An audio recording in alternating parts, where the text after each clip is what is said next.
we have a Kiss tribute act.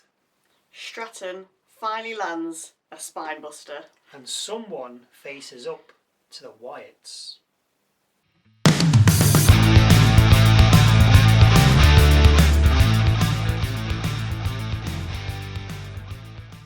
Hello, welcome to Wrestle MSX. I'm Michael. I'm Sally. After seeing the Crown Jewel Super Mega Championships being flown to Australia from Saudi Arabia, we begin with Cody Rhodes. Rhodes says he may be Seth's Achilles heel, then mentions the great team of wrestlers they have that can step up when needed. Orton, Punk, Reigns, Ripley, to name a few. To be honest, this opening promo dragged and ended with Rhodes saying Seth can't beat him. He just went a long way around saying it. Boring. Backstage we see Chelsea Green speaking with Stephanie Vaquer.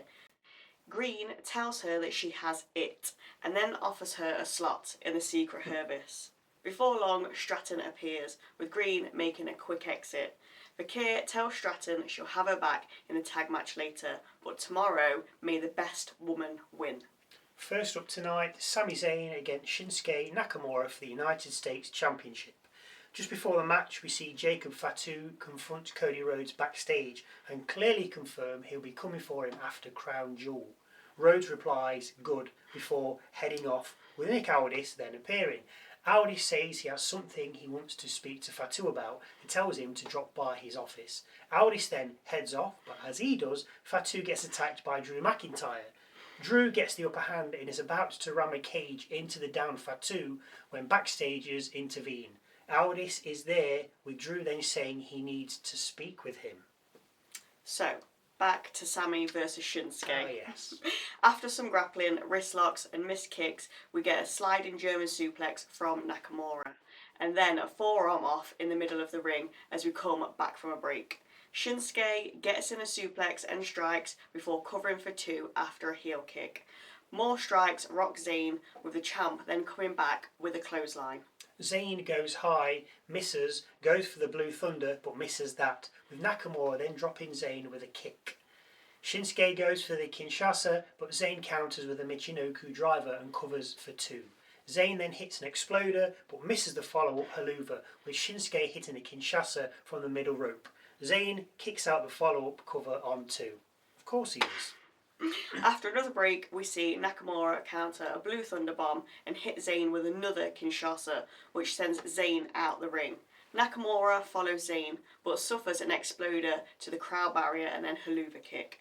Zayn throws Shinsuke back into the ring, but when he gets back in, Nakamura hits him with another Kinshasa. Sami, then calm as you like, places his boot on the rope and breaks the cover he was put in. Zayn then suffers a Scorpio Rising, no me either, with Shinsuke then looking for one more Kinshasa. Only as he backs up to launch his attack, he's pulled from the ring. We had no idea who it was to start with, but then we see the painted assailant, and it's none other than Tama Tonga. He then gets on the apron along with the other MFTs, who then all get in the ring and attack Zayn. The Kiss tribute band then beat up Nakamura as well, with Solo then making an appearance. He gets in the ring and then stands over the fallen superstars alongside his gang. Backstage, we see Aldis telling McIntyre that next week he'll be taking on Fatu. McIntyre responds, but then of course gets jumped by the Samoan werewolf. Backstagers eventually pull them apart. Next up, Tiffany Stratton and Stephanie Vaquer versus Giulia and Kiana James. The question is, can the two champions coexist? A Devil's Kiss leaves James no choice but to tag out, with Giulia and Vaquer then squaring up as we break. We come back to see Vaquer suffer in the heel's corner before a missile dropkick from Giulia nets her a 2-count cover. Vaquer finally makes the tag, bringing in Stratton, who levels James, then hits her with the tumbling elbow in the corner and a better looking spinebuster. It looked very good. She must be watching and listening to what we say. Stratton then covers for two. James then catches Stratton with a boot before tagging in Giulia, who hits a River Jerky followed by a Northern Lights bomb. The cover is broken up by Vaquer on two. Stratton then hits James with an Alabama Slam and then tags in Vaquer, who hits James with a modified version of the Angel Wings, double knees to the face, and covers for two, as Giulia made the save. Vaquer then crossbodies Giulia from the top rope to the outside, with Stratton then winding James with a rolling senton before finishing her with the PME. Stratton then gets the cover with the faces coming out on top. Was it ever in doubt? No. Backstage, we see an interaction between Bliss, Flair, Ruca and Zayra, with the NXTers asking for a chance at the tag titles. Bliss and Flair then give that chance, which will probably be next week. Next up, the Street Profits versus the Wyatt Sicks for the WWE Tag Team Championships. B-Fab with the Profits and Rowan and Cross with the Wyatts. No howdy. The Profits double team the Wyatts, dropping Loomis onto Gacy before sending the deranged pair to the outside. Dawkins follows outside, but we must have hit a break as the screen goes black and we come back to the Wyatts in control. The Wyatts look to double superplex forward from the top, but Dawkins comes back and lifts them from the corner, with Ford then in prime position to hit a double super blockbuster. Dawkins covers Gacy, but Cross places his leg on the rope, breaking the count. Fab then comes over and takes out Cross, with Rowan then coming up behind Fab. This distraction allows Cross to attack Fab, with Ford then flying over the top rope and taking out Rowan. Dawkins then lands a spinebuster to Gacy, tags in Ford, and then dives out at Rowan as well. Ford then misses his frog splash, with the Wyatts then taking out Ford with the plague and covering for the 1, 2, 3. Now, if they're going to split these two up, which they've been going on about for no idea how long, there was no real mess up between the two where one could blame the other. No. The only thing I can think of is with Dawkins flying out the ring at Rowan, is Ford to say, "Oh, why did you do that? Yeah, why didn't you just kind of left me in the ring. Why didn't you save me?" Yeah. But there was nothing to really go on. So I don't know. Anyway, after the match, while the Wyatts struck a pose, the MFTs entered the ring. The two factions squared off, with Cross getting in Solo's face. After a while, Solo signalled for his boys to back down, with the MFTs then leaving the ring, followed by Solo. And I think I just made out Solo telling Cross we're looking for him. So presumably he's talking about Howdy. I thought so. Backstage, we see Kathy Kelly asking The Miz why he turned on Carmelo Hayes. Miz says he saw the potential in Hayes, but Hayes said he was done with him. We then see a clip from the Crown Jewel kickoff show, which I thought was supposed to precede the main event, but it's from earlier today, so I don't know what the hell was going on. Anyway, Seth walked off as Heyman introduced him, clearly concerned with what will happen, I think, if he loses. Yeah. Last match of the night, Damian Priest against Aleister Black in a last man standing match. Black, of course, coming out to his 80s cop film entrance music, well, the first 10-ish seconds anyway. Kicking and punching, which is followed by more kicking and punching, with us then heading out the ring. Priest uses the steps on Black, but then we break and come back to Priest throwing Black into the crowd barrier. Back in the ring, Black turns it around and drops Priest onto the ring steps face first before following up with a Meteora and sending Priest back first onto the steps. Priest gets to his feet on 7 and then drops Black onto the steps before the pair head outside again. Black then rams Priest's head into the ring steps, with Priest again beating the ref's count to 10, getting up at 7 before launching Black onto the announcer's desk. We're then back in the ring, another break, and watch the pair batter each other with kendo sticks. Both men then fall, Black inside the ring, Priest outside, with the ref then beginning another count. They both rise at 8, with Black then going outside and using a chair on Priest. Priest rallies though and chokeslams Black onto the apron before throwing him across the announcer's desk with a razor's edge.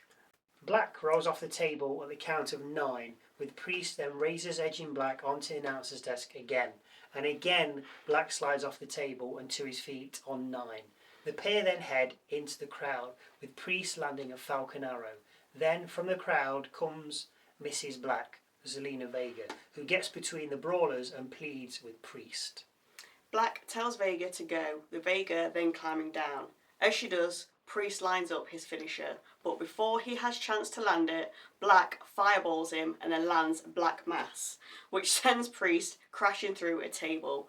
This does for Priest as he can't beat the 10 count, leaving Black victorious. SmackDown goes off the air with Priest's face wrapped in a towel.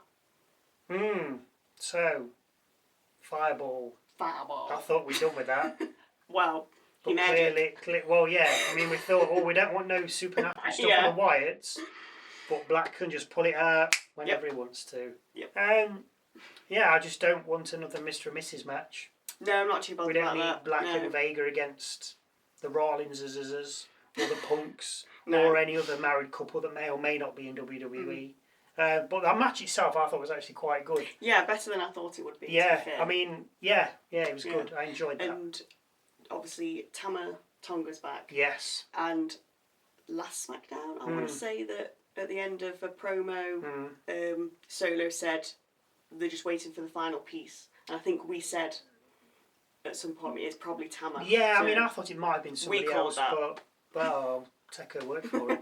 I don't know. Anyway, now for Michael's moment of the night. This could be a match, a line, a look, a promo, something funny, interesting, serious, quirky, just something different, something that catches my eye, not hers, but my eye. Obviously, it has to wait until the end, because if I do it halfway through and it's something that happens at the end, it's kind of a spoiler. So, Michael's moment of the night is the MFTs squaring up to the Wyatts. It was like, oh, yes, I'm into this. Yes, this is what I want. I didn't know I wanted it, but now I want it. The Wyatts are actually outnumbered, men-wise. Gacy, Loomis, Rowan, Howdy. I'm not counting Cross, obviously. Compared to Tama, Tala, Tonga, JC, not Tama, Tonga, and, of course, Solo. So how that's going to work in a match, if there is a match, I don't know, but I am excited to see it. The crowd were chanting, holy... you know what. Then Solo got in and there was like, you Solo, which I was like, no, you're breaking it now. Just keep it as why. I don't just Solo's good. He's very good. He's a good wrestler and he's funny. He's funny and he's good at what he does. His facial expressions, which we've said before, are fantastic. But I'm excited now to see this. But don't just be a one and done at Survivor Series WarGames. Yeah. I want it to be a little bit longer than that. Yeah. I thought when the MFTs first attacked Zayn, I thought Solo was going to go back for the United States title. I mean, they might do. He may do. But this interaction with the Wyatts, brilliant. I thought. Anyway, if you feel the same, or you don't feel the same, or you agree or disagree, then please let us know in the comments down below. Don't forget to go check out our musings video with thoughts and opinions on the last week of WWE, because a new one drops every Wednesday. Or our predictions for the upcoming Crown Jewel. Thank you again for watching. And speaking of Crown Jewel, keep your eye out Saturday for our review.